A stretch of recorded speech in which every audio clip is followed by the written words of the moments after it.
While we're getting a connection here, I'd like to explain what this next session is all about. It's a demonstration of video conferencing, and we're actually going to tiptoe through the tulips throughout Western Australia. We're starting off in Perth. We're going, I don't know what order our moderator is going to take us, but it's going to go to the West Australian Government and Food Bank and a few CRCs, of which we're part of the network. We're going as far north as Kununurra and Pingelly, Nannup and Dalwallinu, and we've got some rural and reach health people on board. So sit back, relax, and I think it's going to be a very interesting afternoon, the rest of the afternoon. Okay, good afternoon everybody. I'd just like to acknowledge the presence of the various people on the screen as part of our process for setting up. So I can see there we have, let me just go through Anne's list. We have Fiona from the Women's Health Group. Hi Fiona. Hi everyone. Okay, and then we have Natika from Kununurra, and then Cheryl from Nana. Hi everyone. Lee from Pingelly. Hi. We have Ray Phil Easton, the presenter, but he's joined us as a casual. He's the CEO of the Bunbury Chamber of Commerce. We have Ray Lester, who is coming from the Department of Rural Development. Hello everyone. Then we have Sharon from the Ear Science Institute of Australia. Hi everyone. And then at the end we have Vanessa Fabinha from the Food Bank. Hi. There we go. Okay, good stuff. Okay, so folks, thank you very much for the opportunity to share our experience and ideas with you. You're a well-qualified bunch for this, so we've got to be careful, given that you're all into technology. And so what I'd like to do is just formally introduce myself. I'd like to bring up a PowerPoint, which will bring some of this into context. Have you got that PowerPoint up the screen? Yeah. Is that legible? The audience, can you read what's on the screen? Yes. Give me a thumbs up, that's good. Okay, so my name is Gerry Murphy. I'm director of a business called Being There. Being There is all about what we're doing right now. And I've been in video conferencing since 1994. That means that next March I'll have been 20 years in the industry. And I'd love to share with you some thoughts about my journey along that industry, just very briefly. But before I do, there's a particular thing that we've learned over the years about technology and getting people to implement it. So what I'd like to do is, in the PowerPoint, the first thing is, of course, you have to have people who are prepared to have a go, who have courage to imagine some possibility of applying the technology, and then have the commitment to make it happen through all the barriers. We have some of those people here today to share with you their experiences. The next thing, of course, for them is to have a purpose.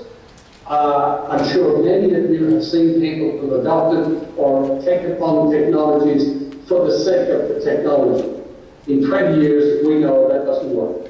Okay? There's got to be an underlying purpose that delivers value and that is sustainable. And of course, we need the technology itself or the products. And that's where I'd like to focus on. The other aspects will be taken care of by the other presenters. What I'd like to do now is have a look at what video conferencing looked like then. But first of all, I want to get some reference. In 1993, the median house price in Australia was between $200,000 in Sydney and $100,000 in Perth and Hobart. Imagine that. A video conferencing system, this little baby here, can anybody guess how much that was worth? How much that cost? Anybody like to have a go? $20,000. 200,000. They're saying 200,000, Gerry. Not too bad. Yes, somebody's seen my PowerPoint. 250 grand for that. Now, you've got a camera and you've got the big old televisions, things like that, and it works to a fashion. Okay, but that was the state of the art at the time. But it's worthwhile having a look at what would it be like if this meeting that we're running today had been run then. This little box we would have needed, the other thing is, this is the remote control for it. Now, I couldn't do a presentation and manage something like that. That means I had to have staff at each location to support the participants. Today's meeting would have cost, we would have had to have 8 sites with $250,000 worth of equipment, a big server in the middle to connect them all together, and believe it or not, $1,000 an hour per site to do this connection. $2.5 million worth of kit and 10 grand an hour. And that was thought to be fantastic value at the time. Let's have a look at today, in the 21st century. Up on the table there's a camera that looks something like this. There's a speaker microphone, there is a computer or a screen. That's all we're using. Normal, everyday stuff, maybe the camera and the speakerphone are a little bit different. Budget, $300 for the camera, $900 for the speakerphone, and the PC or the screen are normally are available anyway. They probably exist. So we've shifted from enormous capital and running costs and staff costs to being able to do it ourselves.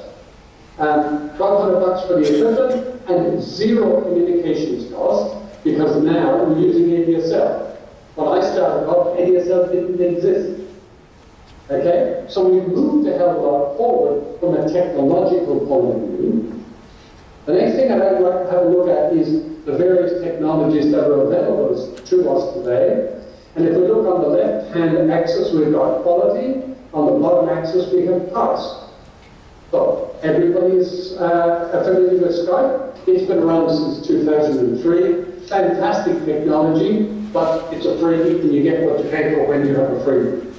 At the other end of the scale, you've got the Polycom and Cisco, and they cost between $10,000 and $500,000 a unit. In between, you have this plethora of options. Go to meeting, meet anywhere, WebEx, Blackboard, you're probably more familiar with them than I am. They all have different attributes, different capabilities, strengths and weaknesses. You choose what you want. Our positioning, and this is our little plug, from a main perspective is that we provide the highest quality video conferencing capable of being equal to Polycom and Cisco and interconnect to them, but way down the scale in price. And that's what's happening in the professional market. So we work with businesses, not-for-profits, and things like that, to provide quality video conferencing. End of promotion.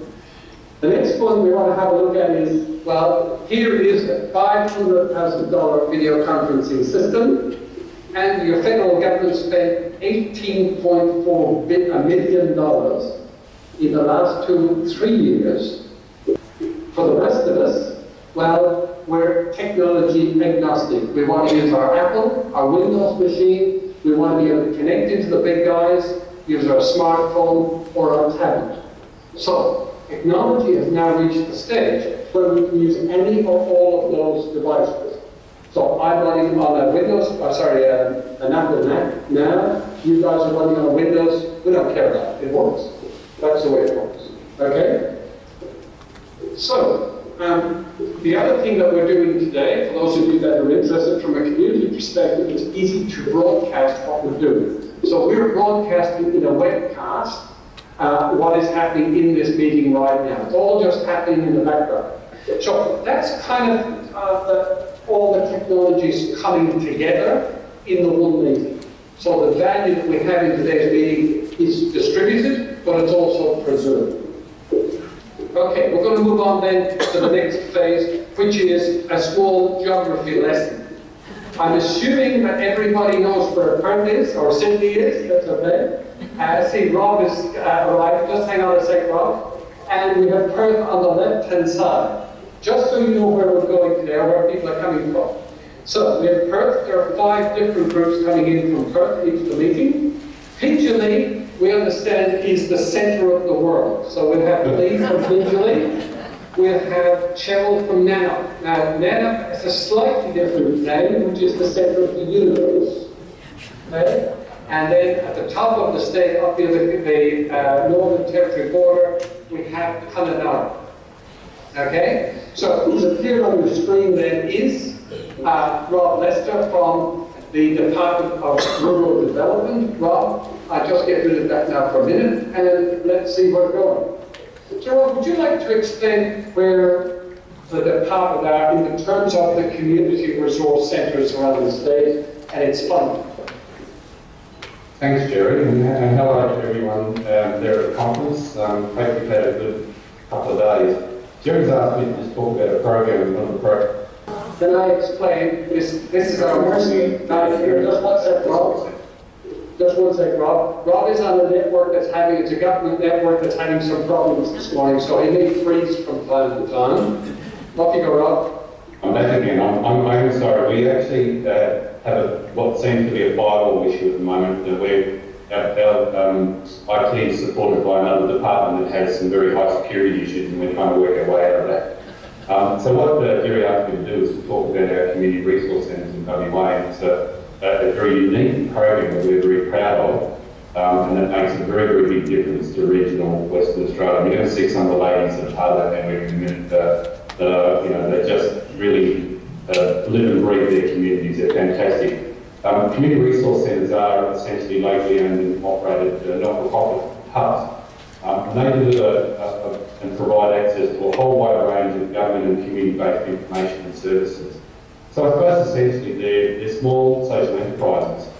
We have about 100 of those around the state, and Gerry just showed you where a few of those are. From right at the top, where you see Kununurra, and Keith will speak shortly, right down to the very bottom of the state. So we have 100 of those spread around the state, and importantly, they bring challenges with distance to about a local connection to regional communities, particularly for people in the metropolitan area where most government services and not-for-profit providers are based. And we're very proud of the Department of Regional Development to be able to be involved with this program, and we support that whole community resource network program. And we do that all through some physical effort in here, but also through a program, a unique program in Western Australia called the Rural Regions Program. So that's helping with a lot of the funding, and it's helping the community resource centres to continue to grow and become even more valued and relevant to their communities, which is fantastic. If I can, just to give you a couple of examples of some of the things that our community resource centres do, and we need to also be very mindful that they do vary from town to town. So it's not a one-size-fits-all. These community resource centres really do meet the needs of their communities. But most of them provide information and government and provide some of training and capacity building services. They all have internet and printing services. Most of them have some form of meeting and conference room facilities. They all provide some sort of cultural community events. And very importantly, and consistent with our conversation today, all of them actually have video conferencing services that are available, and that's a very special way for regional people to be able to connect, as I said. At the high end of some of these community resource centres, some of them are actually bank agents, some of them, many of them in fact, are Centrelink and Medicare agents. Some of them actually provide services to government like driver and vehicle services, so the licensing functions. So I guess CRC generally are a central and easily accessible point for locals, businesses, and I guess visitors as well, provide a whole range of services and information for those. So we're very proud of what they do, and we're very proud of being involved with them. Well, video conferencing in the CRCs, how is it helping them to deliver on their promise? Well, I guess I hope that you got a sense of it, that WA is, because WA is so diverse, so spread out, it's just not practical for people to meet physically. And a phone conversation better than maybe being able to look at someone, get a sense of how they're feeling. You really get a connection with someone by being able to look at them and talk to them in that connection. Video conferencing is doing that for us. We can have conversations with any one of our community resource centres, and those community resource centres in turn back through a whole range of other providers and people that want to connect with us in such a special way. The ladies we're going to meet in a minute, I communicate regularly with them by video conference. So I'm talking to Kununurra regularly by video conference, and it's quite special. This this video conferencing really helps not only people connect, governments and not-for-profits connecting with community resource centres and in turn with their local communities, but it also helps our network of community resource centres interact with each other as well. Thanks, Rob. And we can see we have some of your colleagues from the community resource centres have joined us. So thank you for that. Okay, so ladies, would you like to introduce yourselves, please? And tell us a little about your community resource centre in your town. Just briefly. Shall we start at the top? I'm Tika, I'm from Kununurra. We're about 3.5 to 4 days drive from Perth, or 800 kilometres from Darwin. We're the major regional centre in the East Kimberley region of Western Australia, which is right up the top. We've got some pretty challenging things to overcome in our community.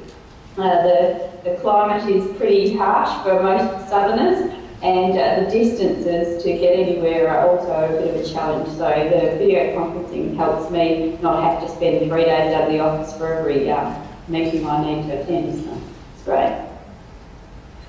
Hey, and Lee? I'm Lily and I'm from the centre of the universe, so I've heard it twice this morning, so it must be true. We live in a small wheat belt town. We predominantly wheat and sheep. We have a population of around 1,000. And Lee is also on that same network that Robert is on. And so she that gets it makes right. a huge difference. And so let's go to Cheryl. And hopefully your network is good, Cheryl.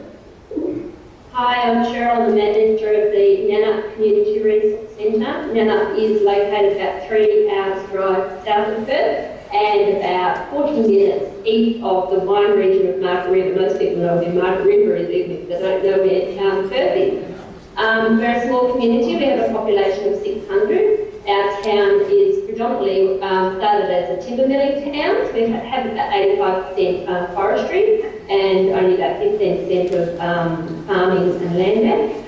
Centre of the universe again. There's a few of us over in Western Australia. So our CRC delivers lots of different services, including visitor information service. So if any of the people over at the conference in Sydney come over to Western Australia, please do drop in and talk to a girl here. We'd be very happy to tell you about the special place and now here. Thanks, Cheryl. Now, Cheryl is on an NESL 1 link. You guys are all computer people, so you'll understand what that means. And that's why her quality of image is getting interrupted. But, Natika, this happens in some of the CLCs, is that right? And what happens? How do you It does. We have a few challenges sometimes with regard to bandwidth when we're having our video conferencing. However, most of us in our network are generally pretty easygoing, and so we just sort of roll with the punches and we sit back and we listen, or we take the mickey out of someone if they're frozen up or whatnot. So it's a great way. It saves us all so much time in travel because we are such a vast geographical region. It is great. I've got a conference to meet some new people in our network in the next, tomorrow afternoon actually. We're just going to have afternoon tea together so we can get to know the newbies and they get to know us, and yeah, it's a great opportunity. Okay, would you like to tell us why using video conferencing is so important to your community? I'd like to tell you about that, Gerry, but I'm just not sure about my bandwidth today. It goes up and down a bit. But for our community, it's on many levels. It can be life-changing because we're delivering counselling through it. It can be uniting of families because families get together and talk to each other on it when they have a client at the moment who is unable to travel due to illness. So should we pick up with another CRC and she gets to talk to her grandchildren face to face. Those sort of changes can't be measured. Lovely, thank you. And Natika, would you like to add anything why it's important to your community? Sure. I mean, distance is our greatest challenge. So if people need to attend meetings and those sorts of things, quite often there are court hearings that police officers that transfer in need to attend in other towns or in the city. And realistically, it's saving taxpayers a huge amount of money because they're not having to pay for the flights, which can be cost prohibitive. They range anything from $600 return to about $1,500, $1,700 return to Perth alone. So that's a huge cost to any organisation, and anything that can save our taxes is good. And Cheryl, for you. Yeah, the video conferencing service does offer our community members the options for doing some one-to-one counselling rather than leaving Nannup and travelling to Perth and spending a whole day getting there and back again. They can come in, they're in their own environment, they're relaxed, they're in town, so they can undertake that counselling service. We've also had some of our local community people who have applied for jobs and been interviewed one particular gentleman was interviewed for a position in Queensland, so he basically undertook the job application online through video conference.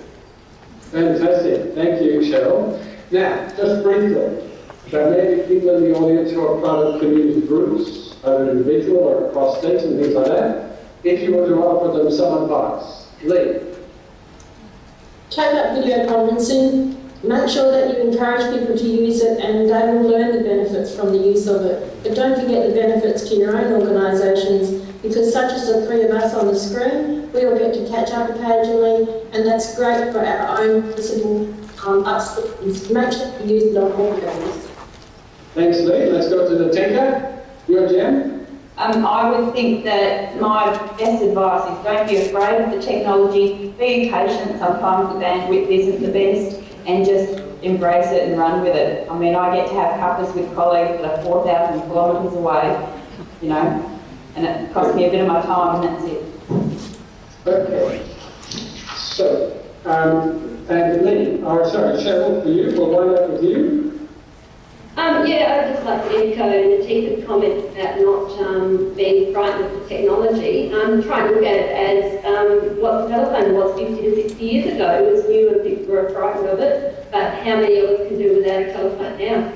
Most interesting thing about if I can answer that one, we had a Rotary board meeting here last night, and one of our board members is off traipsing around the world. So we video linked him in from his son's house in Melbourne so he could attend the board meeting with us.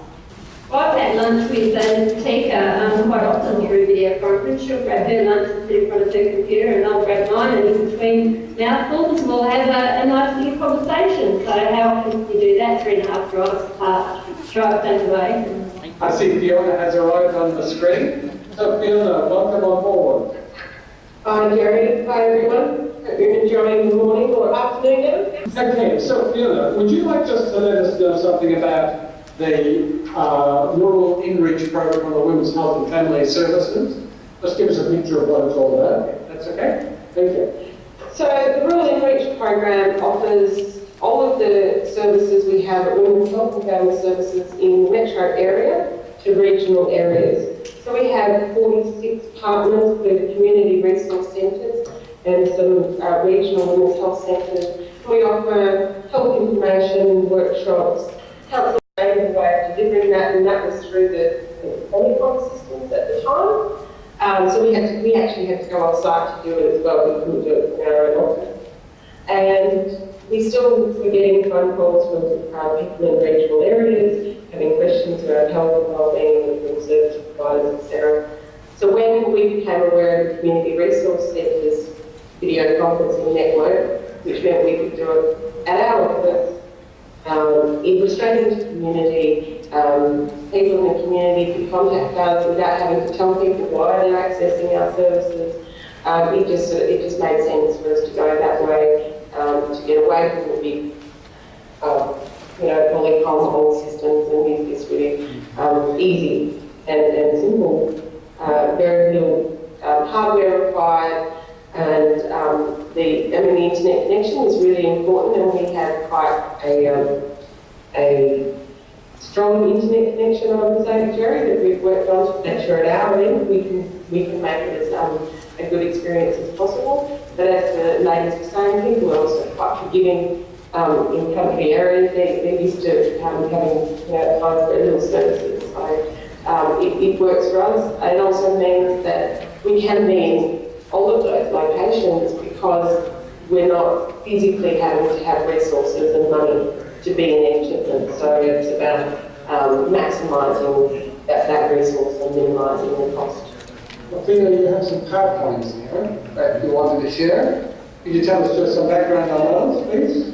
So the program launched in April 2012, so we've only been going for nearly 18 months, I think now. And we had the Minister of Regional Development launch the program, and we linked up with Port Hedland, Uanga, and trying to remember who the third one was, Walpole, I think it was.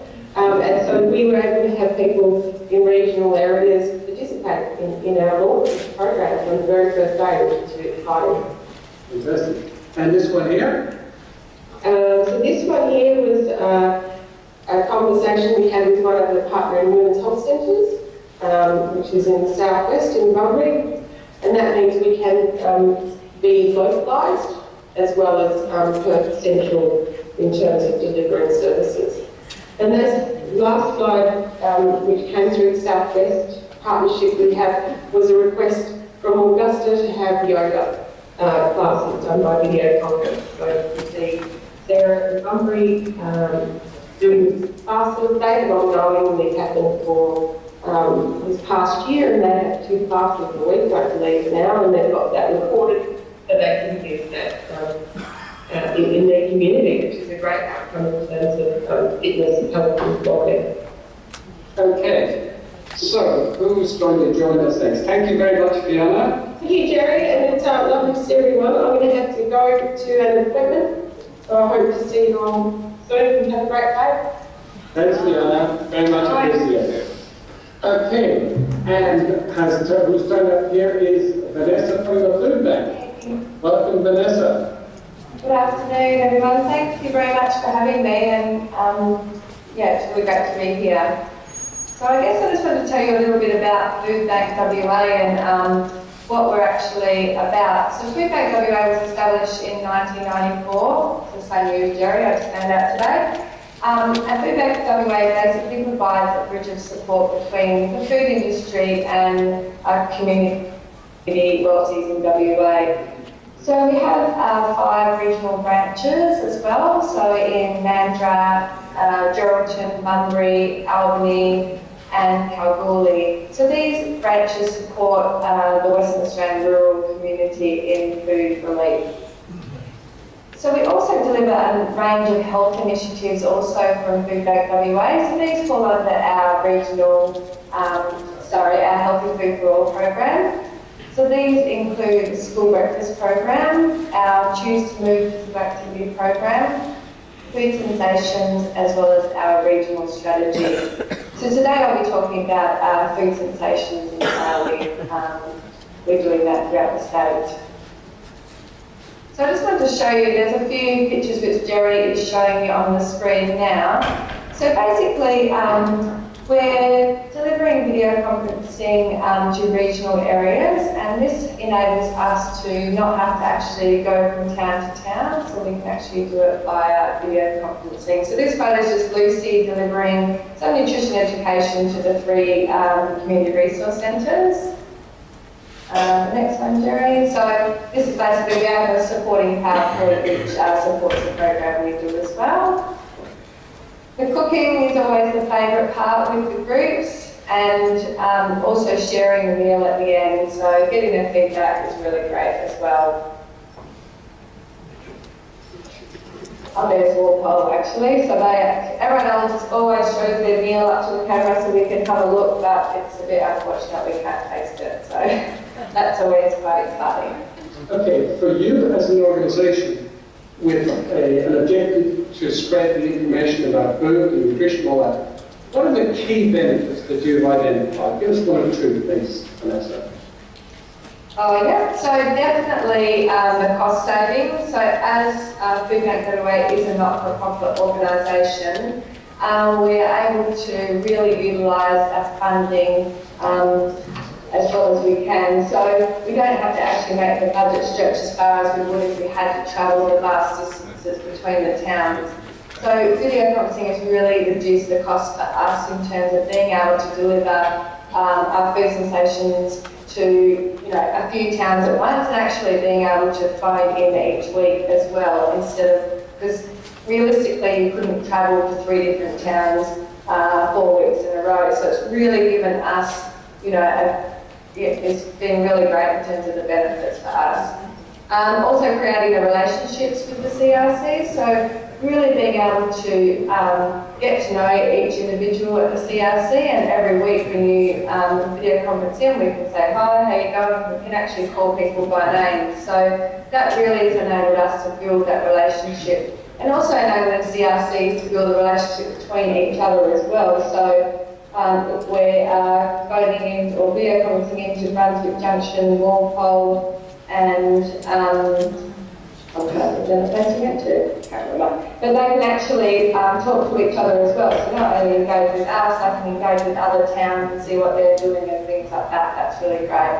So basically also the reach, so geography is not an issue anymore. So in terms of video conferencing, we can be 3,000-4,000 kilometres away from the other CRC and still be able to engage with them. So that's really a great benefit for us. Fantastic. Thank you very much, Vanessa. And we have Sharon coming on board. Sharon. Hi, Thanks, Vanessa. No worries. Yeah, thank you. Sharon, would you like to explain where you're coming from, what your organisation is about, please?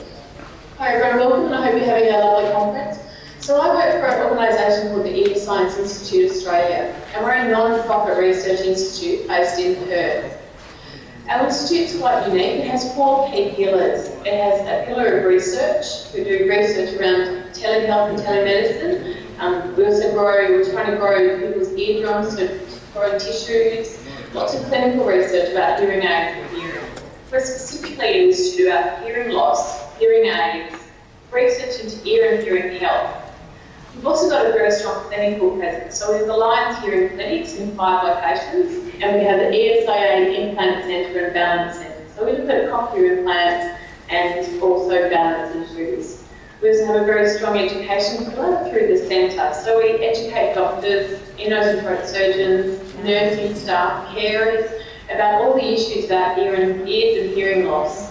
And I work for part of the company that is the community organisations. So we get out about in the community and try and pass on all the messages, health promotion, preventing hearing loss through noise, trying to get the message out to what can make a difference to people with hearing loss in the community. So really for us, it's about prevention, it's about treatment and rehabilitation, and about getting the message out to what people can do and what choices that they have in ears and hearing in the community. So how have you used video conferencing to help you in that goal? One of our, obviously being in Western Australia, we do have that issue of distance, as everyone else has said. Every year, Ear Science Institute Australia holds its Hearing Awareness Week seminars. So we have seminars that people can come into Perth, and for a whole week, a whole range of different topics around ear and hearing health. But we thought really this information needs to go out to everyone else. It needs to be accessed by people in regional areas, remote areas. But also what was also important is people at home. So not everyone, even within Perth Metro, can access this information or come into a seminar. So we received a grant from Lottery West to produce 4 information sessions through video conferencing, utilising Being There, and the community resource centres that you've also seen earlier before at the talk. So we delivered 4 sessions over 2 days, and we had 6 different community resource centres involved, and we had also about 38 logins for people watching online. And it became a way that people, no matter where they were, they could access that information and know where to go, that first point of call on any information about hearing loss and hearing aids and prevention strategies. What we did, just one thing I really like to say is we really are connected to the community, both in Perth and regional areas. So we made sure we contacted the Lions clubs, the Apex clubs, the Rotary clubs in the areas, and worked with those groups and the CRCs to try and get the message out there that the video conferencing was happening, that they were able to come in and access it either in the CRCs or from their computers at home, their laptops, their tablets, or smartphones, anywhere that they were. So linking with the community groups in those areas. Fantastic. And you were saying a story about Walpole. There was something interesting about Walpole. They did. It was amazing. The talks we did in August, we did. Can I interrupt just for a second? Just the context of this is Jenny Wilcox, who is hosting the meeting today, is the manager of the Walpole CRC. Sorry. So we had Walpole booked in to be involved both days in our talks, and on the Tuesday, or the Monday when we had the first one, they were a part of that. But there was big storms down south of Western Australia, we had the technical issues with what people could see and hear. But they really had people booked in that wanted to be part of day 2 as well. So they knew that they'd have a power outage with the whole town for the day, so they went and hired a generator so they could still be involved. There was still some technical issues with the generator the next day, but the community was so empowered and the CIC to be a part and have this information accessed by all of their community that they went to such lengths to be a part. It was really inspirational to see. And just one point on hearing loss and video conferencing. Lots of you may know with hearing loss and telephones, it can be quite hard to understand the words that are being said if you can't see someone's face. What video conferencing does is enables you to have a conversation and see the person's face that's talking, which improves communication with anyone with hearing loss, whether they wear hearing aids or not. So it's a real bonus. Fantastic. And Sharon, I have some PowerPoints here for you as well, if you'd like just to speak to these for a second. So this is Lisa Strack, one of our audiologists that spoke this year in our Hearing Awareness Week Extending the Boundaries seminars. So she talked about hearing loss, so identifying hearing loss and hearing aids. So what's the new technology? What's out there? What can people access and where should they go for information? Okay, and this one? This is one we've done as well, and this is another audiologist that works for us, Beck Bennett. So she was talking about all the different strategies people can use around communication and what it means to have a hearing loss to people. And this one, this is me, and one of the things that I do a lot and I get out to the community to do is to talk about assistive listening devices that can be used with or without hearing aids. So technology that can help someone communicate if they're having trouble. And I think some of this technology works really well in the video conferencing setting, in the home, out and about, wherever you are. Fantastic. Okay, thank you for that, Sharon. Okay, that's fine. Okay, so thank you very much, Sharon. Let's pull everybody together now and just finish up. So, have we got everybody in? There's Ray. Anybody else got any questions from the group that I want to ask of the other people? Maybe Yes, hi, Gerry. I'm just about to jump in the car and head to Perth for a 2-day meeting that there's a group called the Regional Chambers of Commerce, WA, and that's made up of 42 chambers throughout regional WA. We meet face-to-face twice a year, which I think is very important, you know, to network and to socialise together. But in between time, on a monthly basis, we use the teleconference facility. As you can imagine, we're spread from Kununurra through to Esperance out to Kalgoorlie, but how could the community resource centres assist us to go the next step for our monthly meetings? I'll take that one if you like. We partner very closely with our Small Business Centre and Chamber of Commerce here, so I think that you would find that there'd be a community resource centre within at least an hour's drive of most of your regional chambers, and I'm sure that we could work towards a solid partnership so that we could facilitate some of those monthly meetings.